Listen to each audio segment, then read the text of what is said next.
آوازیں ٹاپوں کی ابھری، کون جلے خیموں کی جانب۔ شکرگڑھ 7 محرم الحرام مہندی کا مرکزی جلوس بروز منگل رات 9:30 بجے غلام عباس کی رہائش گاہ محلہ قریشیاں سے نکالا گیا۔ تیز قدم سے چلتا آیا، جو کہ چوک کیمیا سے مین بازار اور کچہری چوک شکرگڑھ سے ہوتا ہوا شمال روڈ پر آئے گا۔ سابقہ کونسلر نسیم سردار کی رہائش گاہ پر جلوس میں شامل ہوگا۔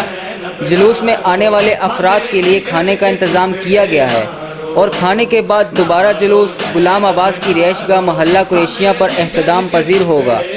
آغا عمران حیدر کے مطابق جلوس کے تصدق اور حرمت کی پسبانی کی تمام تر انتظامات مکمل کر لیے گئے ہیں اور اس سلسلے میں مقامی پولیس قانون نافذ کرنے والے ادارے بلدیہ شکرگڑھ کے انتظامیہ اور محکمہ صحت کا تعاون بھی قابل تعریف ہے۔ پوچھ کے آنسو زینب دیکھے، دیکھتی کیا ہے اس کا بابا۔ کیمرہ مین محمد شکیل کے ہمراہ رانا اشتیاق، NP نیوز، شکرگڑھ، ناروال۔